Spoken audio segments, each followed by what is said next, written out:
യുവതി യോനിയിൽ ഒളിപ്പിച്ച് MDMA കടത്തിയ സംഭവത്തിൽ നിന്നും പുറത്തു വരുന്നത് ഞെട്ടിപ്പിക്കുന്ന വിവരങ്ങളാണ്. നമ്മൾ ഈ അടുത്ത കാലത്താണ് മലദ്വാർ ഗോൾഡ് ശ്രദ്ധയിൽപ്പെട്ടത്. കരിപ്പൂർ വിമാനത്താവളത്തിൽ പിടിക്കപ്പെടുന്നതിലധികവും ഏതാണ്ട് 99% കാക്കാദ്വാർ ഗോൾഡുകളായിരുന്നു. ഇതെങ്ങനെയാണ് ഇങ്ങനെ സംഭവിക്കുന്നത്? ഇത് ആദ്യമായിട്ടുള്ള സംഭവങ്ങളല്ല. പിടിക്കപ്പെട്ടതും വാർത്തയായതും അത് വിമർശന വിധേയമായതും സോഷ്യൽ മീഡിയയിൽ വൈറലായതും ഇപ്പോഴാണെന്ന് മാത്രം. അതിനെ എതിർക്കാനും എതിരഭിപ്രായം പറയാനും അത് വാർത്തയാക്കാനും തയ്യാറായത് ഈ സോഷ്യൽ മീഡിയ യുഗത്തിലാണെന്ന് മാത്രം. ഇന്നും ഇന്നലെയുമല്ല. ഇന്നൊരാൾ ഗൾഫിൽ പോകുന്നു, 2 വർഷം കഴിയുമ്പോൾ വലിയ രൂപത്തിൽ ഒരു പ്രോപ്പർട്ടി സ്വന്തമാക്കുന്നു. അതിനകത്ത് വലിയ രൂപത്തിൽ ഒരു എടുപ്പ് പ്രത്യക്ഷപ്പെടുന്നു. പിന്നീട് വരുന്നത് ആഡംബര വാഹനത്തിൽ. മക്കൾ പഠിക്കുന്നത് വലിയ വലിയ സ്കൂളുകളിലും പ്രൊഫഷണൽ കോളേജുകളിലും. ഭാര്യമാരാണെങ്കിൽ യഹിയ സിൻവാറിന്റെ ഭാര്യമാരെ പോലെ. ഇതൊന്നും സാധാരണ ഒരു ഹൗസ് ഡ്രൈവറായിട്ട്, അതല്ലെങ്കിൽ ഒരു ഫാൻസി സ്റ്റോറിൽ നിൽക്കുന്ന ഒരാളായിട്ട്, അതുമല്ലെങ്കിൽ ഗൾഫ് കൺട്രീസിൽ എന്തെങ്കിലും ഒരു ജോലി ചെയ്യുന്ന ഒരാൾക്കൊന്നും ഇത്ര പെട്ടെന്ന് പണം ഉണ്ടാക്കാനൊന്നും സാധിക്കില്ല. അതുപോലെ ട്രാവൽസ്, ഹജ്ജ്, ടൂറ് ഇതൊക്കെ സംഘടിപ്പിക്കുന്ന ആളുകളുടെ ഇൻകം ഒന്ന് നോക്കിയാൽ മതി. നമ്മൾ നോക്കി നിൽക്കുന്നത് പോലെ സ്വപ്നതുല്യമായ രൂപത്തിൽ അവര് വളർന്ന് പടർന്ന് പന്തലിക്കുന്നത് നമുക്ക് കാണാം. ഇതൊക്കെ അവരെ സംബന്ധിച്ചിടത്തോളം ഹലാലാണ്. അവിടെ നിൽക്കട്ടെ. ഈ കേസുമായി ബന്ധപ്പെട്ട് കഴിഞ്ഞ ദിവസം പിടിയിലായ കർണാടക സ്വദേശിയായ സെയ്ദ് അർബാസ്, ആ പേര് നിങ്ങളൊന്ന് അണ്ടർലൈൻ ചെയ്ത് നോക്കട്ടോ. യോനിയിൽ MDMA ഒളിപ്പിച്ച് കടത്തിയ കൊല്ലം സ്വദേശിനി അനില രവീന്ദ്രൻ. കണ്ടോ? ഇവര് 2 പേരും കൂടിയാണ് എന്നാണ് പോലീസ് പറയുന്നത്. ഈ അനില രവീന്ദ്രൻ എങ്ങനെയാണ് സെയ്ദ് അർബാസിന്റെ വലയ്ക്കകത്ത് അകപ്പെടുന്നത്? ഇവിടെയാണ് നമ്മൾ പലപ്പോഴും പല സന്ദർഭങ്ങളിലും പറയാറുള്ളത് പോലെ പിടിക്കപ്പെടുന്ന ആൺകുട്ടികളോടൊപ്പം അമുസ്ലിം നാമധാരികളായ പെൺകുട്ടികൾ പിടിക്കപ്പെടുന്നു. അതെങ്ങനെയാണ് എന്ന്, അത് വീഴുന്നതും വീഴ്ത്തുന്നതുമായിട്ടുള്ള വലക്കണ്ണികളെ കുറിച്ചിട്ടൊക്കെ ധാരാളം ചർച്ച ചെയ്തിട്ടുള്ളവരാണ് നമ്മൾ. അനിലയ്ക്ക് MDMA കടത്താൻ സിമ്മും ATM കാർഡും സംഘടിപ്പിച്ച് നൽകിയത് സെയ്ദ് അർബാസ് ആണ്. ഇയാളെ ബാംഗ്ലൂരിൽ നിന്നാണ് ശക്തികുളങ്ങര പോലീസ് പിടികൂടുന്നത്. അപ്പോൾ ഓരോരുത്തരുടെയും പേര് നോക്കി, ജാതി നോക്കി, മതം നോക്കി, പൊളിറ്റിക്കൽ ഇൻഫ്ലുവൻസ് നോക്കി മാത്രം ഇത്തരം വാർത്തകൾ റിപ്പോർട്ട് ചെയ്യുന്ന മാധ്യമങ്ങളുടെ കാലഘട്ടം കൂടിയാണിത്. പിന്നെ ഒറ്റപ്പെട്ട വിരലിലെണ്ണാവുന്ന ചില ഓൺലൈൻ മീഡിയാസ് ഉണ്ട്. അങ്ങനെ മതം നോക്കാതെ, രാഷ്ട്രീയം നോക്കാതെ, പേര് നോക്കാതെ ആ വാർത്തകൾ റിപ്പോർട്ട് ചെയ്യും. അതുകൊണ്ടാണ് നമ്മളെ പോലെയുള്ള ആളുകൾ ഈ വാർത്തയുടെ പിന്നാമ്പുറം അറിയുന്നത് പോലും. ഇക്കഴിഞ്ഞ മാർച്ച് 21 തീയതിയാണ് 90.45 ഗ്രാം MDMAയുമായി അഞ്ചാലുമൂട് സ്വദേശി അനില രവീന്ദ്രനെ ശക്തികുളങ്ങര പോലീസ് അറസ്റ്റ് ചെയ്തത് വാർത്തയാകുന്നത്. കേസില് യുവതിയുടെ മുഖ്യ കൂട്ടാളിയായ കിളികൊല്ലൂർ സ്വദേശിയായ ശബരിനെയും പോലീസ് അറസ്റ്റ് ചെയ്തിട്ടുണ്ട്. നൈജീരിയൻ സ്വദേശിയാണ് കേസിലെ മുഖ്യ കണ്ണി എന്ന് പോലീസ് പറയുന്നുണ്ട്. ഇയാളെ കണ്ടെത്തുന്നതിനു വേണ്ടി ശക്തികുളങ്ങര പോലീസ് കഴിഞ്ഞ ഒരാഴ്ചയായി ബാംഗ്ലൂരിൽ മിന്നൽ തെരച്ചിൽ നടത്തിക്കൊണ്ടിരിക്കുകയാണ്. ഈ അന്വേഷണത്തിലാണ് കേസിലെ മറ്റൊരു പ്രതി 25-കാരനായ സെയ്ദ് അർബാസിനെ പിടികൂടുന്നത്. മിസോറാം സ്വദേശിയുടെ ബാങ്ക് അക്കൗണ്ടും മൊബൈൽ നമ്പറുമാണ് അനില രവീന്ദ്രന് MDMA നൽകിയ നൈജീരിയൻ സ്വദേശി ഉപയോഗിച്ചിരുന്നത്. അനില രവീന്ദ്രന് വിദേശത്തുള്ള ലഹരി റാക്കറ്റുമായി പോലും ബന്ധമുണ്ട് എന്നാണ് പുറത്തുവരുന്ന റിപ്പോർട്ടുകൾ. ടാൻസാനിയയിൽ നിന്നുള്ള യുവാക്കളിൽ നിന്നും നേരിട്ടാണ് അനില MDMA വാങ്ങിയിരുന്നത് എന്നാണ് പോലീസിന് കിട്ടിയ റിപ്പോർട്ട്.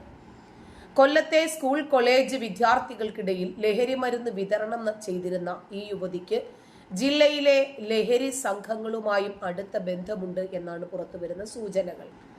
കാറിനകത്തുണ്ടായിരുന്നതിനേക്കാൾ കൂടുതൽ MDMA അനില ഒളിപ്പിച്ചിരുന്നത് ജനനേന്ദ്രിയത്തിനുള്ളിലായിരുന്നു. 40.14 ഗ്രാം MDMA ആണ് ഇവർ ജനനേന്ദ്രിയത്തിൽ ഒളിപ്പിച്ചിരുന്നത്. 37 ഗ്രാം MDMA ആണ് അനിലയുടെ കാറിൽ നിന്നും കണ്ടെടുത്തത്. 37 ഗ്രാം കാറിനകത്ത് നിന്ന്. ഉള്ളിൽ നിന്ന് കണ്ടെടുത്തത് 40.14 ഗ്രാം. പക്ഷെ ഇവരെ വൈദ്യപരിശോധനയ്ക്ക് വിധേയമാക്കിയപ്പോൾ മാത്രമാണ് ജനനേന്ദ്രിയത്തിനകത്ത് ഒളിപ്പിച്ച നിലയിൽ 40 ഗ്രാമിലേറെ MDMA കണ്ടെത്തുന്നത്. കൊച്ചിയിൽ നോട്ടപ്പുള്ളി ആയതോടുകൂടിയാണ് അനില രവീന്ദ്രൻ കൊല്ലത്തേക്ക് കച്ചവടം മാറ്റിയത്. നിരവധി ഇടനിലക്കാരെ ഇവർ ഉപയോഗിച്ചതായിട്ടാണ് വിവരം ലഭിക്കുന്നത്.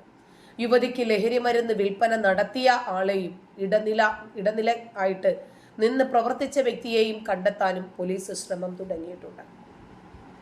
റിമാൻഡിൽ കഴിയുന്ന പ്രതി അനില രവീന്ദ്രനെ വിശദമായി ചോദ്യം ചെയ്യുന്നതിന് വേണ്ടി കസ്റ്റഡിയിൽ വാങ്ങും. സിറ്റി പോലീസ് കമ്മീഷണർ കിരൺ നാരായണന്റെ മേൽനോട്ടത്തിലാണ് അന്വേഷണം. പഴയ കേസിലെ ജാമ്യവ്യവസ്ഥ ലംഘനവും ഈ അറസ്റ്റോടുകൂടി സംഭവിച്ചിട്ടുണ്ട്. അതുകൊണ്ട് തന്നെ അനിലയ്ക്കെതിരെ പഴയ കേസിലെ എടുത്ത ജാമ്യം റദ്ദാക്കണം എന്ന ആവശ്യവും സജീവമായി പോലീസ് ഉന്നയിക്കുന്നുണ്ട്. 2021 നവംബറിലാണ് അനില ആദ്യമായി അറസ്റ്റിലാകുന്നത്. കാക്കനാട്ടെ DC മിസിഹിൽ എന്ന അപ്പാർട്ട്മെന്റ്സിലെ റെയ്ഡിലാണ് അന്ന് അവർ കുടുങ്ങിയത്. MDMAയും ഹാഷിഷ് ഓയിലും ഹാഷിഷും അടക്കം അന്ന് അവരുടെ കയ്യിൽ നിന്നും പിടികൂടിയിരുന്നു. LCC സ്റ്റാമ്പും ഉണ്ടായിരുന്നു, LCD സ്റ്റാമ്പ്.